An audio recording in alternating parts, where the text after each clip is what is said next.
तो मित्रों, स्वागत है आपका दूसरे लेक्चर में। तो हम लोग जो स्टार्ट किए थे अपना सीरीज पॉलिटी, उसका ये सेकंड लेक्चर होने वाला है। तो चलिए शुरू करते हैं बिना किसी देरी के। ठीक है। तो कल हम लोग बात कर रहे थे कॉन्स्टिट्यूशन के बारे में। कॉन्स्टिट्यूशन बोले तो संविधान क्या है? एक बुक है, supreme law of a country. ठीक है। Supreme law of a country से आप क्या समझते हैं? जैसे एक कंपनी को चलाने के लिए कुछ सेट ऑफ रूल्स रेगुलेशन को फॉलो करना पड़ता है, उसी तरह एक देश को चलाने के लिए भी कुछ नियम को फॉलो करना पड़ता है। वो नियम सब कहाँ मेंशन्ड है? कॉन्स्टिट्यूशन में, संविधान में। ठीक है। अब आज हम लोग मेनली जा रहे डिस्कस करने salient feature of the constitution. Salient बोले तो यूनिक इंपॉर्टेंट फीचर से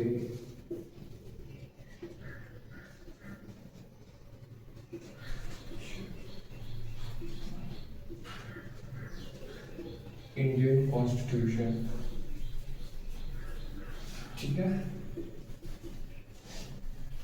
तो पहला फीचर है हम लोग का लेंथीएस्ट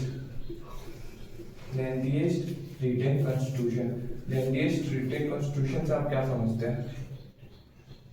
कॉन्स्टिट्यूशन लेंथीएस्ट मतलब ये दुनिया का सबसे बड़ा कॉन्स्टिट्यूशन हम लोग का। ठीक है। और रिटन फॉर्मेट में, रिटन फॉर्मेट में मतलब कि ये एक बुक के अंदर कंपाइल मैनर में। जैसे यूके में क्या होता है कि वहां पे वो लोग का रिटन नहीं है, अनरिटन है। अनरिटन क्यों है? क्योंकि वो लोग बार बार एक्ट पास करते हैं और नहीं डिस्पर्स मैनर में फैला हुआ कि अलग अलग जगह कुछ आर्टिकल कहीं है, मतलब कुछ नहीं आर्टिकल यहाँ है, कुछ एक्ट यहाँ है, उस वे में। और हम लोग का पूरा एक बुक में कंपाइल मैनर में, इसलिए क्या है लेंथीएस्ट रिटन कॉन्स्टिट्यूशन। ये यूके के जैसा नहीं है।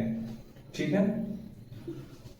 उसके बाद अब हम जा रहे हैं दूसरा आर्टिकल जो कि है आपका, ये क्या है? नहीं, ब्लेंड मतलब mixture, blend of rigidity and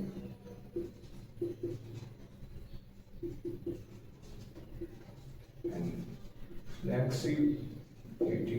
इससे आप क्या समझते हैं कि ब्लेंड है मतलब मिक्सचर है, मतलब स्कोप है रिजिडिटी का और फ्लेक्सिबिलिटी का। मतलब जो कॉन्स्टिट्यूशन में कुछ आपके ऐसे प्रोविजन है, नियम है जिसमें आप चेंजेस नहीं कर सकते हैं, और कुछ प्रोविजन ऐसे हैं जो आप चेंज कर सकते हैं। नहीं, जिसे कहते हैं अमेंडमेंट करना, सुधार करना, आप कर सकते हैं। ठीक है। तो जो बेसिक स्ट्रक्चर है कॉन्स्टिट्यूशन का, आप उसको चेंज नहीं कर सकते। हम लोग बाद में पढ़ेंगे बेसिक स्ट्रक्चर डॉक्ट्रिन। मान लीजिए कि बुक में ऐसे कुछ कुछ प्रोविजन होते हैं ना, नियम, जैसे कि फंडामेंटल राइट, आप वो सब को नहीं चेंज कर सकते हैं। तो वो सब क्या हो गया आपका बेसिक स्ट्रक्चर। ठीक है। तो वो क्या रिजिड हो गया, आप कुछ भी करिए आप उसको नहीं चेंज कर सकते। और फ्लेक्सिबल, अब फ्लेक्सिबल का हम लोग स्कोप क्यों रखे? जैसे होता है ना कि अभी हम लोग जो इंडिया हम लोग का स्टेट है वो क्या धीरे धीरे इवॉल्व कर रहा है, उसका कल्चर या टेक्नोलॉजी नया नया जैसे इवॉल्व कर रहा है, नया नया नहीं कल्चर में चेंज आ रहा है, हम लोग के ट्रेडिशन में चेंज आ रहा है।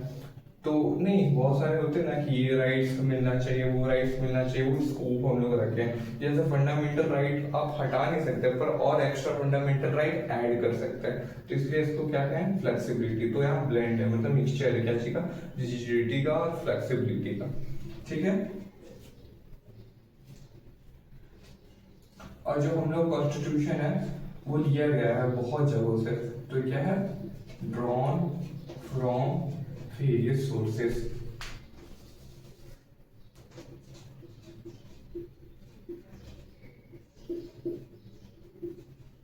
जैसे कि हम लोग फंडामेंटल राइट कहां से लिए हैं? यूएसए से लिए हैं, सिंगल से ये। फिर उसके बाद हम लोग पार्लियामेंट्री सिस्टम कहां से लिए हैं? यूके से लिए हैं। इस तरह से बहुत सारा हम लोग जो नहीं अपना ये बेसिक फीचर्स है वो अलग अलग कंट्री से विड्रॉ किए हैं। जैसे कि हम लोग फेडरलिज्म कहां से लिए हैं? फेडरलिज्म हम लोग आयरलैंड से लिए हैं।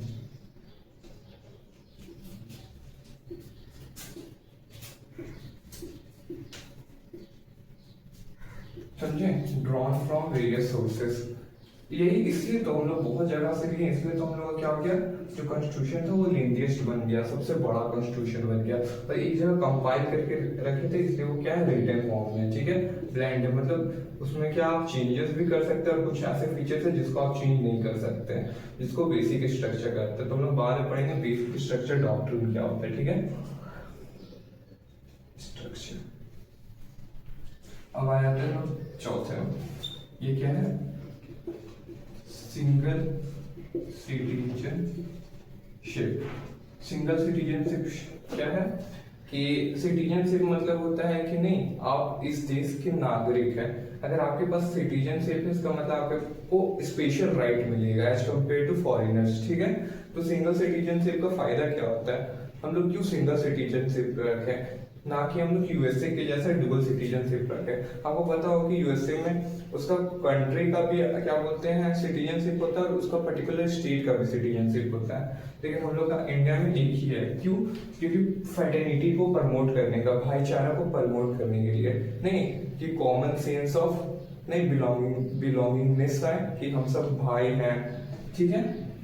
इसलिए हम लोग ये सिंगल सिटीजनशिप है। ऑलरेडी आपको पता हो कि इंडिया में क्या है, डाइवर्सिटी है, नहीं कि अलग अलग रिलीजन के लोग रहते हैं, कास्ट के लोग रहते हैं, रेस के लोग रहते हैं, लैंग्वेज अलग अलग स्पीक करते हैं, कल्चर अलग अलग है। तो नहीं वो लोग को हम लोग को मिला के रखना था, एक जगह रखना था। तो हम लोग क्या डाइवर्सिटी में यूनिटी लाना था, तो सिंगल सिटीजनशिप इसलिए हम लोग रखते नहीं कि ये प्रमोट कर सके या यूनिटी इन डाइवर्सिटी, भाईचारा को प्रमोट कर सके, फ्रेटर्निटी को, ठीक है।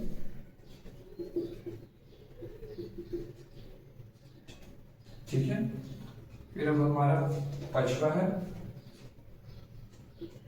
Fundamental right. ये तो आपको पता ही होगा, फंडामेंटल राइट हो गया जो फंडामेंटल होनी चाहिए, फंडामेंटल मतलब बेसिक होनी चाहिए, आपके सर्वाइवल के लिए बहुत इंपॉर्टेंट हो। ये आपका पार्ट 3 में मेंशन है हमारे कॉन्स्टिट्यूशन में, ठीक है, जिसके अंदर मेनली 6 राइट हमें मिलते हैं। वो तो आपको पता होगा ना, राइट टू, ये तो हम लोग पूरा डिटेल में फंडामेंटल राइट डिस्कस करेंगे। राइट टू इक्वालिटी हो गया, राइट टू नहीं फ्रीडम ऑफ स्पीच हो गया, राइट टू फ्रीडम, फिर इसी तरह आपका राइट अगेंस्ट एक्सप्लॉइटेशन आ जाएगा। और फंडामेंटल राइट का प्रोविजन हम लोग कहां से लिए थे, तो क्या लिए है, राइट अगेंस्ट एक्सप्लॉइटेशन। तो ये टोटल बेसिक 6 राइट है। अब फंडामेंटल राइट आपका क्या होता है ना कि जस्टिसएबल इन नेचर है, मतलब अगर आपका कोई फंडामेंटल राइट वायलेट करता है, उसका उल्लंघन करता है, ब्रीच करता है, तो उसको पिनलाइज किया जाएगा, अरेस्ट किया जाएगा फंडामेंटल राइट के केस में। और फंडामेंटल राइट हम लोग लिए कहाँ से, यूएसए से लिए हैं, नहीं ये भी हम लोग बात कर चुके हैं कि ड्रॉन फ्रॉम वेरियस सोर्सेस। तो फंडामेंटल राइट कहाँ से लिए, ये जस्टिसएबल नेचर में है, ठीक है। उसको अगर कोई वायलेट करेगा तो उसे अरेस्ट किया जाएगा। तो चलिए अब हम लोग मूव ऑन करते हैं, आप किसी को स्क्रीनशॉट लेना है तो ले लीजिए। अब हम लोग आ जाते हैं नेक्स्ट में, नेक्स्ट फीचर क्या है इसका, डीपीएसपी। डीपीएसपी मतलब directive principle of state policy. ये उस तरह का मतलब राइट्स मेंशन है, ये पार्ट आपका 4 में मेंशन है, पार्ट 4 में, ठीक है। यहाँ पर कहाँ से कहाँ आर्टिकल मेंशन है, आर्टिकल 36 से लेके 51 तक मेंशन है। तो आपका डीपीएसपी में वो सब फीचर्स लिखे हुए हैं कि जो स्टेट जब पॉलिसी फॉर्मुलेट करेगा, बनाएगा, तो वो ये सब प्रिंसिपल को ध्यान में रख के बनाएगा, ठीक है। तो डीपीएसपी और फंडामेंटल राइट में क्या डिफरेंस है कि वो आपका जस्टिसएबल है, ये जस्टिसएबल नहीं है, ठीक है। अब जब इंडिया आपका आजाद हुआ था तो स्टेट के पास, हम लोग का कंट्री के पास इतना रिसोर्सेज नहीं था कि वो सारा राइट आपको प्रोवाइड कर सके, ठीक है। तो जो राइट वो उस टाइम में नहीं प्रोवाइड कर पाया था, उस राइट्स को हम लोग मेंशन कर देते उस टाइम में डीपीएसपी में। जैसे उसमें से एक आर्टिकल था आपका राइट टू एजुकेशन का, जो कि उस समय मेंशन था आपका आर्टिकल 46 में, लेकिन आज के टाइम में से हम लोग क्या बना दिए हैं, ये वो फंडा डीपीएस में मेंशन था, पर आज के टाइम में उसे हम लोग शिफ्ट करके आर्टिकल 21A में हम लोग क्या बोलते हैं, शिफ्ट करके उसको एक फंडामेंटल राइट बना दिया, क्योंकि आज हम लोग पास ठीक ठाक उस टाइम के कंपेरिजन में रिसोर्सेज है इसलिए, ठीक है। अब जो आपका डीपीएसपी ये नॉन जस्टिसेबल इन नेचर है। मान के चलिए कोई चीज आपका डीपीएसपी में मेंशन है और आपका वो कोई नहीं वायलेट कर रहा है वो राइट को, तो आप सीधा कोर्ट में जाके कंप्लेन नहीं कर सकते, कोई फायदा नहीं होगा, ठीक है। अब जो आपका डीपीएसपी ये मेनली प्रमोट क्या करता है, तो ये आपका प्रमोट करता है सोशल एंड इकोनॉमिकल इक्वालिटी को, ठीक है। Social and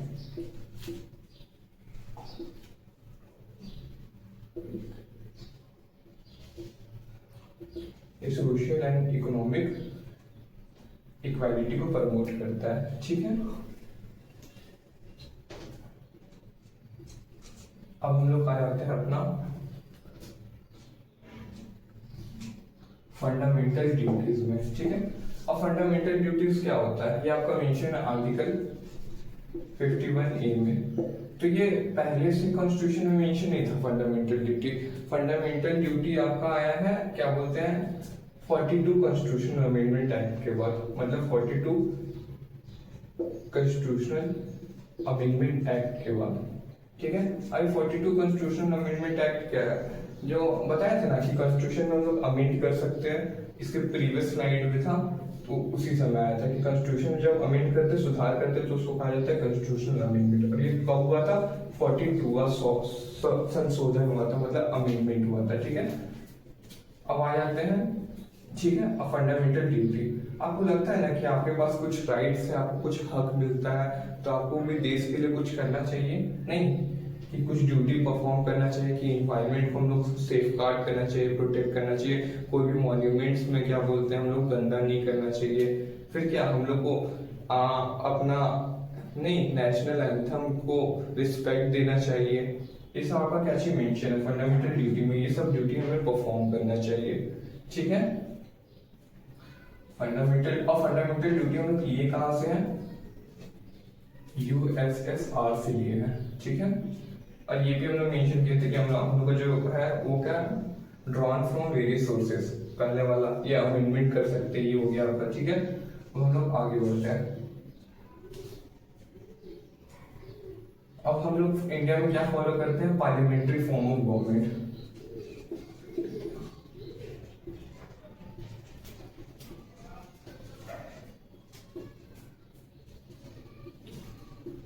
parliamentary form of government बोले तो क्या बोलते हैं, ये हम लोग लिए वेस्ट मिनिस्टर मॉडल को हम लोग अपनाया है। मतलब हम लोग पहले रूल कौन करके गया था, पहले ब्रिटिशर्स हम लोग पे रूल करते थे, जब वो लोग छोड़ के गए तो वो लोग वहाँ पे parliamentary form of government follow कर रहे थे, तो हम लोग भी वही करने लगे। हम लोग प्रेसिडेंशियल फॉर्म ऑफ गवर्नमेंट जो कि यूएसए में आपका फॉलो होता है वो नहीं करते हैं, क्योंकि हम लोग के लिए कन्वीनियंट था। ऑलरेडी यार 200 साल से हम लोग parliamentary form of government follow करते आ रहे थे, तो हम लोग यही किए।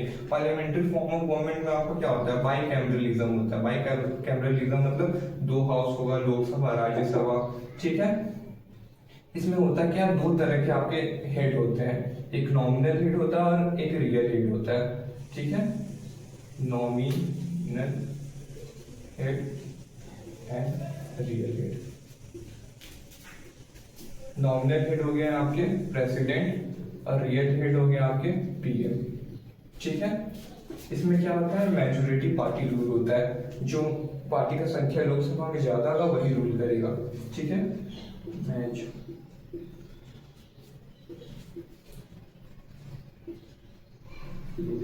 और इसमें क्या होता है, कलेक्टिव रिस्पॉन्सिबिलिटी होता है। मान के चलिए कलेक्टिव रिस्पॉन्सिबिलिटी ऑफ एग्जीक्यूटिव, ठीक है, टू किसको, ये लेजिस्लेचर। मान के चलिए कोई गलत कानून बना देता है आपका एग्जीक्यूटिव, ठीक है। कोई आपका मान के चलिए कोई मिनिस्टर है, नहीं कि हेल्थ मिनिस्टर है, तो उसके लिए रिस्पॉन्सिबल आपका पूरा कैबिनेट होगा, prime minister as well as उनके जो दूसरे मिनिस्टर जो लोग होल्ड कर रहे हैं मिनिस्ट्री, ठीक है, वो सब रिस्पॉन्सिबल होंगे। तो क्या होता है ये, ठीक है।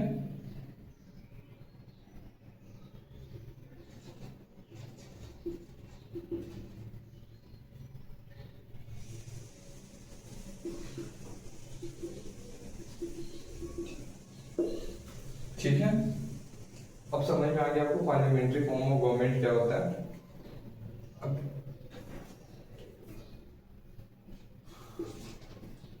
अब हम लोग का इंडिया में क्या है ना कि कल ही मैं आपको प्रीवियस क्लास में एक्सप्लेन किया था कि organs of the government, 3 organs of the government होते हैं, लेजिस्लेचर, एग्जीक्यूटिव और जुडिशियरी। तो पता है हम लोग का सिंथेसिस है, मतलब मिक्सचर है, सिंथेसिस है, मिक्सचर है ऑफ पार्लियामेंट्री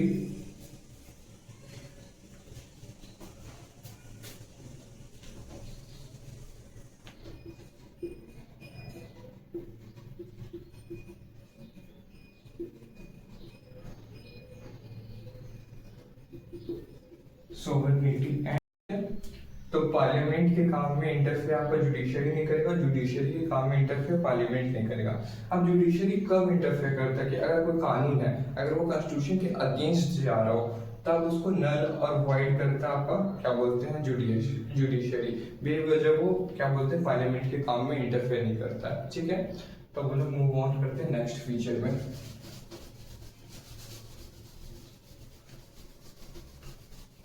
अब आपका नेक्स्ट फीचर है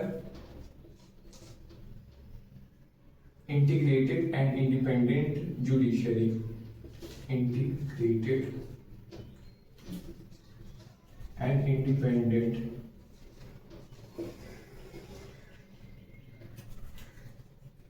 जुडिशियरी। इससे आप क्या समझते हैं कि आप पढ़ेंगे बचपन से कि नहीं, सबसे बड़ा कोर्ट होता है आपका सुप्रीम कोर्ट, उसके नीचे आता है हाई कोर्ट और सबसे नीचे आता है आपका जो नहीं डिस्ट्रिक्ट कोर्ट हो गया।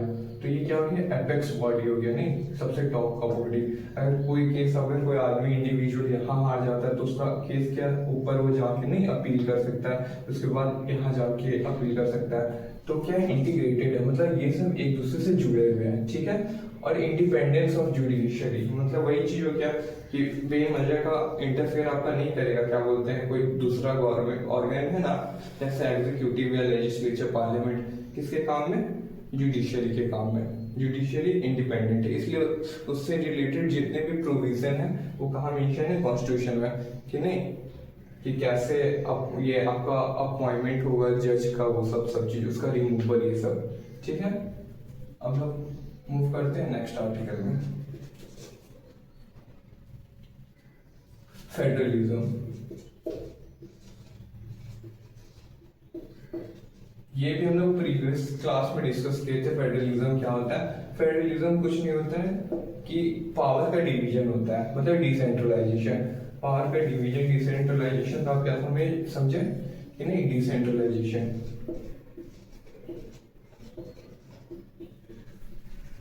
जैसे है ना आपका ये पूरा देश हो गया, उसमें बहुत सारे स्टेट होंगे छोटे छोटे। ठीक है, तो यार अब देखिए, जिस आपका पार्लियामेंट है वो कानून बनाएगा पूरा देश के लिए, और उसका जुरिडिक्शन का पूरा देश में वो चीज एप्लीकेबल होगा। लेकिन जो आपका स्टेट होगा उसके पास बिना कुछ पावर होना चाहिए। तो यहाँ क्या हो रहा है, डिवीजन ऑफ पावर हो रहा है। ठीक है, लेकिन जो अब जितने भी इंपॉर्टेंट सब्जेक्ट्स होंगे वो किनको आना चाहिए, जैसे डिफेंस, कम्युनिकेशन, ये सब किसको मिलना चाहिए, न्यूक्लियर, ये सब आपको मिलना चाहिए सेंटर को। तो ये सब हो गया आपका सेंटर का सब्जेक्ट। और जैसे हेल्थ हो गया, नहीं ये आपका पुलिस हो गया, लैंड हो गया, ये सब कहाँ आना चाहिए। हेल्थ तो ऐसे कंकरेंट लिस्ट में आता है, हम बाद में डिस्कस करेंगे। तो आपका ये लैंड हो गया, पुलिस हो गया, लॉ एंड ऑर्डर हो गया, ये कहाँ आना चाहिए, आपका आता है ये क्या बोलते हैं स्टेट सब्जेक्ट में। ठीक है, तो आप फेडरलिज्म में ही पढ़ेंगे कि हम लोग हमेशा शेड्यूल इसका बात करते हैं, शेड्यूल 7 का। शेड्यूल 7 में आपका 3 तरह का लिस्ट हो जाता है। ठीक है, यूनियन लिस्ट, स्टेट लिस्ट और कंकरेंट लिस्ट। कंकरेंट लिस्ट, ठीक है। अब यूनियन लिस्ट में आपका कौन लॉ बनाता है, सेंट्रल गवर्नमेंट। स्टेट लिस्ट में स्टेट गवर्नमेंट। और कंकरेंट लिस्ट वो कॉमन लिस्ट होता है जिसमें दोनों मिलके लॉ बनाते हैं, जैसे आपका एजुकेशन हो गया, हेल्थ हो गया। ठीक है, इसलिए आप देखते होंगे कि स्टेट लेजिस्लेचर में भी हेल्थ मिनिस्टर होता है, नहीं हेल्थ मिनिस्ट्री होता है, सेंटर में भी हेल्थ मिनिस्ट्री होता है। ठीक है, अब हम लोग डिस्कस करते हैं आगे 3 tier of the government.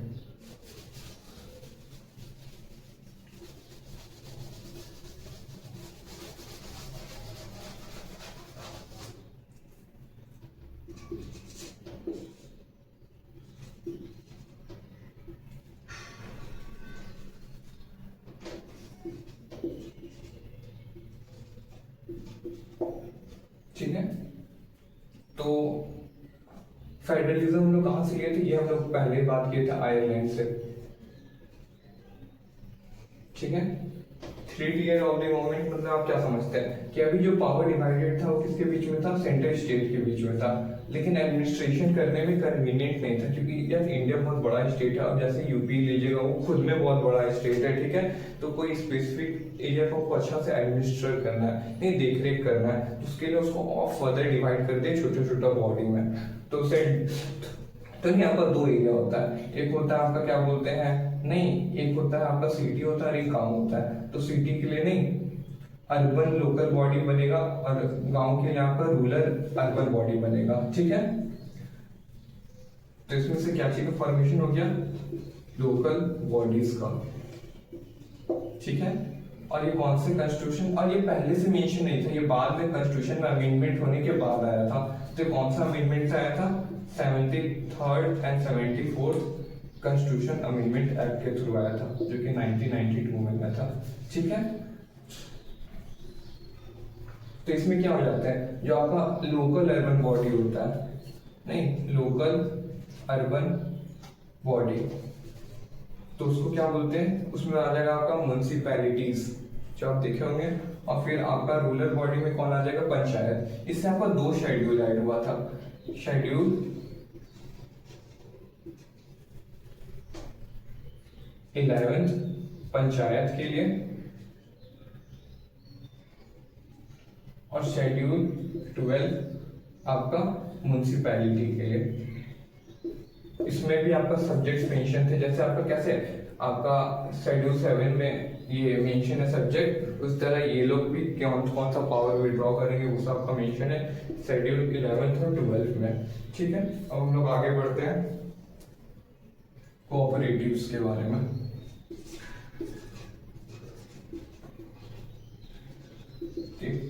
Society, cooperative society का क्या समझते हैं, कहते हैं ना कि अमूल एक कोऑपरेटिव है। कोऑपरेटिव मतलब कि नहीं, अमूल इंडिया का सबसे बड़ा कोऑपरेटिव है, कि उसमें क्या होता है कि बहुत सारे आदमी मिल के एक ऑर्गेनाइजेशन का फॉर्मेशन करते हैं। तो नहीं आपका जो था ना, ये पहले से कॉन्स्टिट्यूशन में मेंशन नहीं था। कॉन्स्टिट्यूशन का क्या बोलते हैं, 97th कॉन्स्टिट्यूशनल अमेंडमेंट एक्ट के थ्रू इसको कौन सा फीचर मिला, फंडामेंटल राइट में इसको ये मतलब डाल दिया गया कि नहीं एक्ट को यूनियन फॉर्म करता है, नहीं बिजनेस करने के, इससे क्या होगा कि आपका इकोनॉमिक ग्रोथ बूस्टअप होगा, इसलिए हम लोग इसको मेंशन कर दिया आपका इसमें।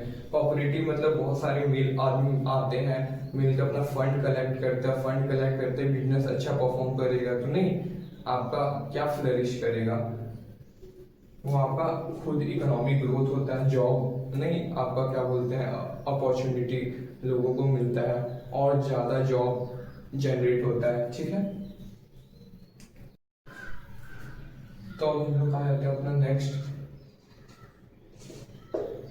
फीचर में, जो कि है इंडिपेंडेंट बॉडी।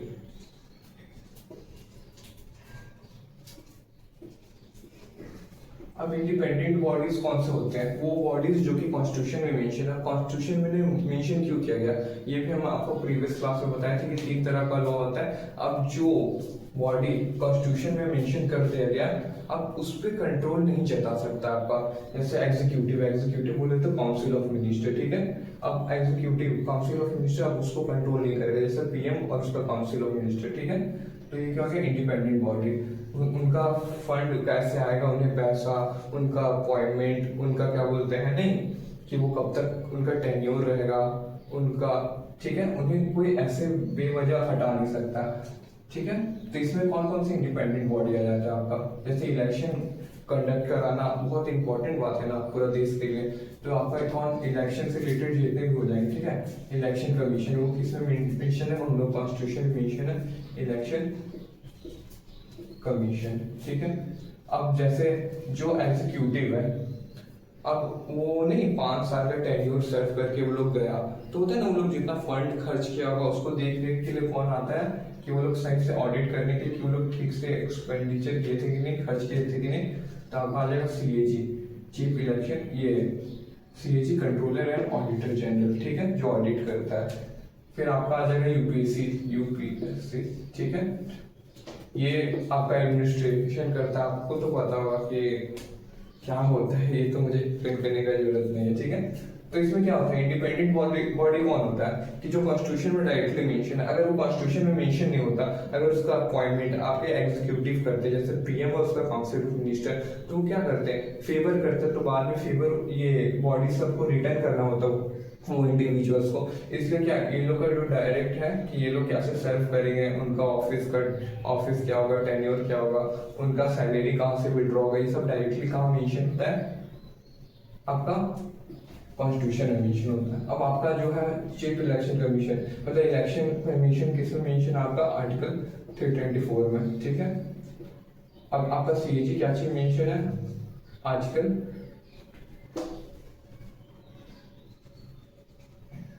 148 में, ये 324 में, और आपका यूपीएससी मेंशन 315 में, ठीक है। क्या होता है इंडिपेंडेंट बॉडी, समझ में आ गया होगा। अब ये यूनिवर्सल एडल्ट सब ये फ्रेंचाइज क्या होता है, यूनिवर्सल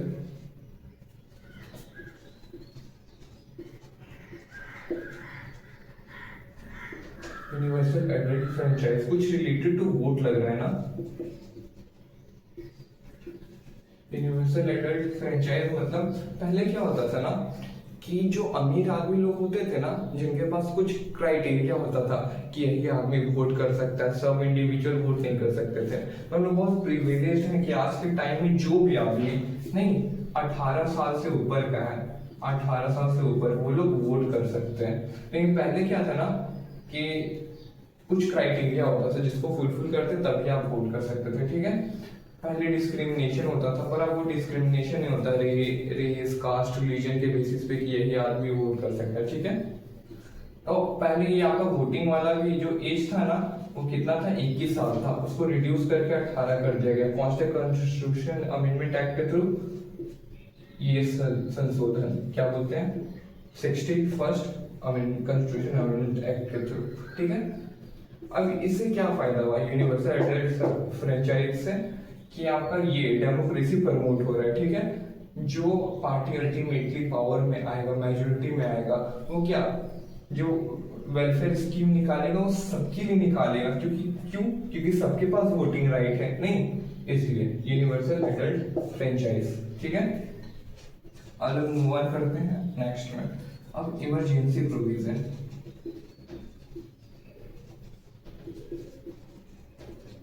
इमरजेंसी प्रोविजन क्या होता है, नहीं आपातकालीन कंडीशन जब आ जाए, ये 3 तरह का होता है। एक नेशनल इमरजेंसी हो जाएगा, एक स्टेट इमरजेंसी हो जाता है, एक फाइनेंशियल इमरजेंसी होता है। कि नहीं कि कभी कभी ऐसा सिचुएशन क्रिएट हो जाता है ना कि आपको जैसे अगर चाइना अटैक कर दे इंडिया में, तो इंडिया क्या करेगा कि नहीं नाकाबंदी, उस समय मिलिट्री का कंट्रोल हो जाता है पुलिस की जगह, नहीं फिर क्या बोलते हैं आपका प्रेसिडेंट रूल तो आपका लगता ही रहता है। प्रेसिडेंट रूल हो गया कि मान चलिए कोई स्टेट गवर्नमेंट है, वो कॉन्स्टिट्यूशन के प्रिंसिपल को फॉलो नहीं कर रहा है, तो समय क्या होगा कि स्टेट गवर्नमेंट को हटा देगा आपका सेंट्रल गवर्नमेंट, ठीक है। और आपका फाइनेंशियल रूल तो आज तक नहीं लगा है, फाइनेंशियल इमरजेंसी की बहुत खराब सिचुएशन हो जाता है आपका देश का। मान के चलिए इन्फ्लेशन आ जाता है, महंगाई कि नहीं, गुड्स का दाम हद से ज्यादा बढ़ गया, आम आदमी उसको खरीद ही नहीं पा रहा, परचेज ही नहीं कर पा रहा है, समझे। तो जैसे आपका हो गया नेशनल इमरजेंसी, एक हो गया स्टेट इमरजेंसी। स्टेट इमरजेंसी को ही कहते हैं हम लोग प्रेसिडेंशियल रूल, और हो गया फाइनेंशियल इमरजेंसी। अब जो नेशनल इमरजेंसी है इसका भी कुछ क्राइटेरिया लोग ये डिटेल में बाद में डिस्कस करेंगे, पर ये कौन सा आर्टिकल में मेंशन है, आर्टिकल 352 में। फिर इससे 4 आर्टिकल बाद आर्टिकल 356 में क्या मेंशन है, स्टेट इमरजेंसी और फाइनेंशियल इमरजेंसी। फिर 4 आर्टिकल बाद मेंशन है कौन सा, 360 में फाइनेंशियल इमरजेंसी।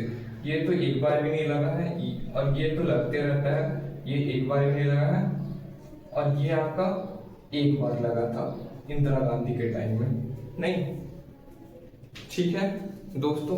तो आशा करता हूँ आपका प्रिपरेशन सही चल रहा होगा। अब हम लोग मिलेंगे आगे के क्लास में, 3rd लेक्चर में, तब के लिए बाय बाय।